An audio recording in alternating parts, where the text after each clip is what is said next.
This content had some disturbing visuals. Viewer discretion is advised.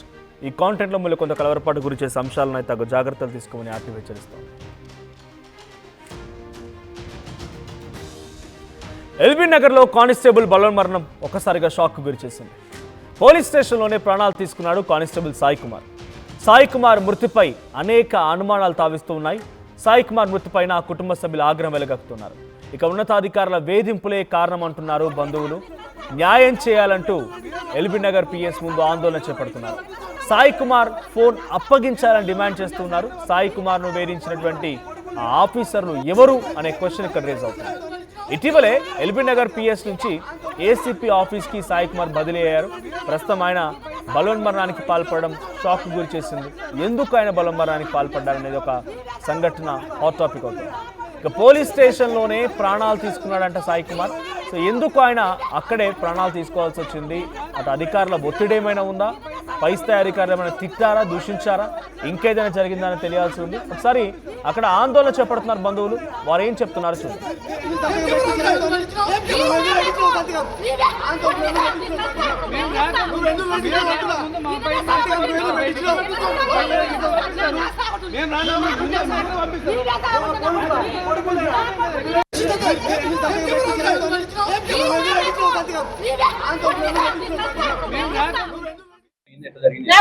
చంపేసారు ఆయనని.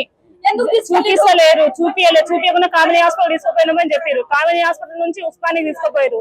మాకు చెప్పకుండా ఎట్లా తీసుకుపోయారు? ఉస్మానికి చూపించినాకనే ఉస్మానికి తీసుకుపోవాలి. చూపించకుండా తీసుకుపోయారు, వచ్చేవారికి తీసుకుపోయారు. వాళ్ళని రాత్రి వాళ్ళ మమ్మీతో మాట్లాడిండు, మా అత్తమ్మతో మాట్లాడి మంచిగానే మాట్లాడిండు. నిన్న గిట్ట మాట్లాడిండు. ఆయనతో పాటు ఇంకొక ఆయన ఉంటాడు. మంచిగా ఇద్దరు కలిసి ఉంటారు. మంచిగానే వచ్చిందంట. ఆయన ఇంటికి హాస్టల్లో ఉంటారు. హాస్టల్ నుంచి మంచిగానే వచ్చిందంట. కనీసం బ్లడ్ అన్ని చచ్చిపోయింది కరెక్టే. పెట్టుకుంది కరెక్టే. ఎందుకు బ్లడ్ ఎందుకు వస్తుంది? బ్లడ్ రాకుండా ఉండాలి కదా. బ్లడ్ రాకుండా ఉండాలి. ఒకసారి బయటికి వెళ్తలేడు ఆయన. అసలు ఏం చెప్పట్లేరు. బయటికి వెళ్తలేడు. కనీసం ఆయన చూపిస్తలేరు గిట్ట ఆయనని. ఒకసారి బయటికి వెళ్తలేడు. ఆ సార్ ఎవరు నాకు తెలియదు. ఒకసారి మీద అయితే అనుమానం ఉంది. ఆయన బయటికి వెళ్ళి మాట్లాడుతున్నాడు గిట్ట. ఆయన పేరు నాకు తెలియదు. మరి వారం రోజుల నుంచి ఆయన టార్చర్ పెట్టారు. సిఐ సార్ అంటే ఆయన బయటికి వెళ్తలేడు. ఆ సారు చూపిస్తలేడు గిట్ట. ఇప్పటికీ చూపిస్తలేడు. ఎల్బీ నగర్ పోలీస్ స్టేషన్లో మల్కాజ్గిరి పోలీస్ కమిషనరేట్ పరిధిలో పోలీస్ కానిస్టేబుల్గా ఎల్బీ నగర్ పోలీస్ స్టేషన్లో పనిచేస్తున్నాడు సాయి కుమార్. సో వారం రోజుల నుంచి తనని టార్చర్ పెడుతున్నాడు సిఐ అనేది అక్కడ బాధితురాలు ఎవరు చెప్తున్నమాట, కుటుంబీకురాలు చెప్తున్నమాట. సో ప్రజెంట్ సాయి కుమార్ మరణానికి కారణం ఎవరు? సాయి కుమార్ పోలీస్ స్టేషన్లోనే చనిపోతూ ఉంటే ఆ సమయంలో ఎవరు లేరా? ఎలా చనిపోయాడు? ఒంటిపై రక్తం ఉంది, రక్తం ఎందుకు వచ్చిందని రకంగా వాళ్ళు మాట్లాడుతున్నారు.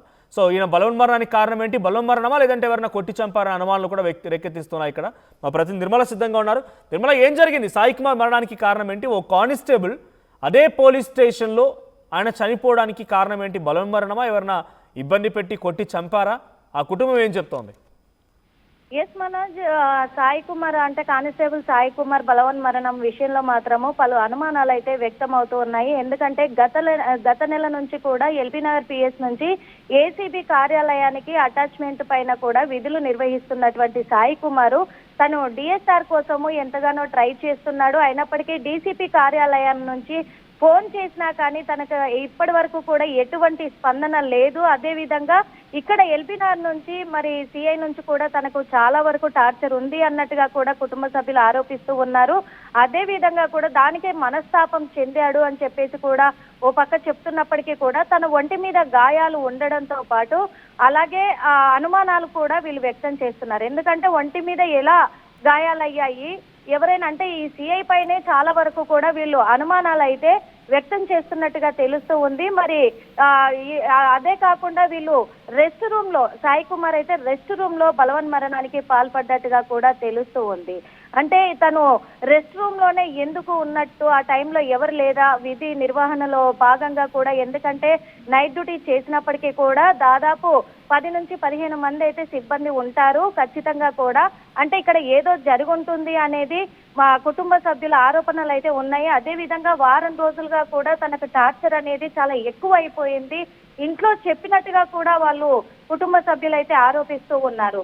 దాని ఆధారంగానే మరి పోలీసులు అయితే దర్యాప్తు కొనసాగిస్తున్నారు. నిజంగా తను ఎవరైనా వేధింపులకు గురి చేశారా, చేస్తే ఒకవేళ తను మనస్తాపానికి గురయ్యాడా, లేకపోతే మరి సిఐ నుంచి టార్చర్ ఉంది కాబట్టి తనేమన్నా తన మీద దాడి చేశారా అని చెప్పేసి కూడా ఆ కోణంలోనైతే మరి దర్యాప్తు కొనసాగిస్తూ ఉన్నారు. పూర్తి వివరాలు అయితే ఇంకా తెలియాల్సి ఉంది.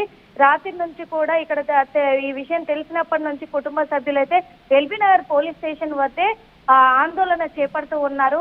తమకు న్యాయం చెయ్యాలి అని చెప్పేసి కుటుంబ సభ్యులు డిమాండ్ కూడా చేస్తున్న సిచ్యువేషన్స్ అయితే కనిపిస్తూ ఉన్నాయి. మనం అంటే ఎలా చనిపోయాడు అంటే కుటుంబీకులు అనుమానాలు వ్యక్తమవుతున్నాయి. ఒంటిపైన రక్తం ఉంది అని అంటున్నారు. ఎలా చనిపోయాడనే విషయం పైన తను బలవన్మరణానికి పాల్పడ్డా, నిజంగానే ట్రాన్స్ఫర్ కోసం మనస్తాపానికి గురయ్యాడా, ఈ విషయం ఎవరితో షేర్ చేసుకున్నాడా, అక్కడ తోటి ఉద్యోగులు కానీ తోటి కానిస్టేబుల్ ఎవరైనా చెప్తున్నారా?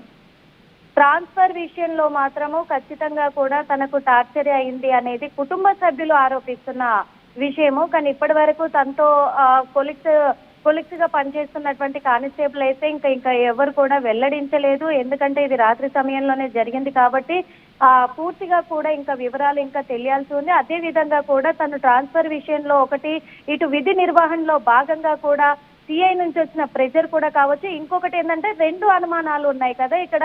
ఆ 2 అనుమానాలలో కూడా పోలీసులు పూర్తి దర్యాప్తు చేస్తున్నారు. ఏంటంటే తన ఒంటి మీద గాయాలు ఒకటి, అంటే ఈ గాయాలు ఎవరైనా దాడి చేస్తేనే వస్తాయి కదా, ఒంటి మీద ఉంటాయి కదా, లేదంటే తన నిజంగా మనస్తాపానికి గురై ఉంటే ఒంటి మీద గాయాలు ఎందుకు వస్తాయి, బలవన్మరణానికే పాల్పడతాడు కదా అనే ఒక నేపథ్యంలో కూడా కుటుంబ సభ్యులు అనుమానం వ్యక్తం చేస్తున్నారు. కాబట్టి వాళ్ళ అనుమానాలను ఆధారంగానే పోలీసులు దర్యాప్తు కొనసాగిస్తూ ఉన్నారు. మనోజ్, బయట థ్యాంక్ యూ నిర్మల. సో మొత్తంగా ఎల్బీ నగర్ పోలీస్ స్టేషన్లో కానిస్టేబుల్గా పనిచేస్తున్నటువంటి సాయి కుమార్ ఇటీవల ఆయనకి ఏసీపీ కార్యాలయం కూడా బదిలీ అయింది. సో పోలీస్ స్టేషన్లోనే ప్రాణాలు తీసుకున్నాడు. సో తన కుటుంబం ఇప్పుడు అనేక రకాలుగా ఆరోపిస్తోంది. ఒక సిఐ కారణమనో, లేకపోతే తను ఎవరో వేధించారనో, ఇబ్బంది పెట్టారనో, వారం రోజులుగా టార్గెట్ చేస్తున్నారని చెప్తోంది. దీనిపై ఇంకా క్లారిటీ రావాల్సి ఉంది. బట్ కుటుంబం మాత్రం ఎల్బీ నగర్ పిఎస్ ముందు ఆందోళన చేపడుతోంది, ధర్నా చేపడుతున్నారు. అసలు ఒక కానిస్టేబుల్గా పనిచేస్తున్న వ్యక్తి బేసిక్గా మెంటల్గా స్ట్రాంగ్గా ఉంటారు. ఫస్ట్ ఫిజికల్గా ఎట్లా ఫిట్గా ఉంటారు, కానీ మెంటల్గా స్ట్రాంగ్గా ఉంటారు. ఏదైనా సరే ఎదుర్కోవాల్సిందే, అటు అనేక రకాల క్రైమ్స్ని చూడాల్సిందే, దొంగల్ని పట్టుకోవాల్సిందే రకంగా మెంటల్గా స్ట్రాంగ్గా స్టేబుల్గా ఉంటూ ఉంటారు. మరి ఇలాంటి వ్యక్తి ఇంకెక్కడ ఏదైనా సంఘటనలో ఏదైనా జరిగిందా అనుకుంటే ఏమో అనుకోవచ్చు, కానీ డైరెక్ట్గా ఆయన ఆ పోలీస్ స్టేషన్ పరిధిలోనే ఈ రకంగా బలవన్మరణానికి పాల్పడడం అనేది ఒకసారిగా షాక్కు గురి చేసింది. అసలు ఆయన బలవన్మరణానికి పాల్పడ్డా లేదా ఇంకేదైనా జరిగిందా అనే కోణంలో కూడా ఆ కుటుంబం అనుమానం వ్యక్తం చేస్తోంది. ఒకసారి ఆ కుటుంబంలో కొంతమంది బంధువులు మాట్లాడుతున్నారు, వారు ఏం మాట్లాడుతున్నారో చూద్దాం.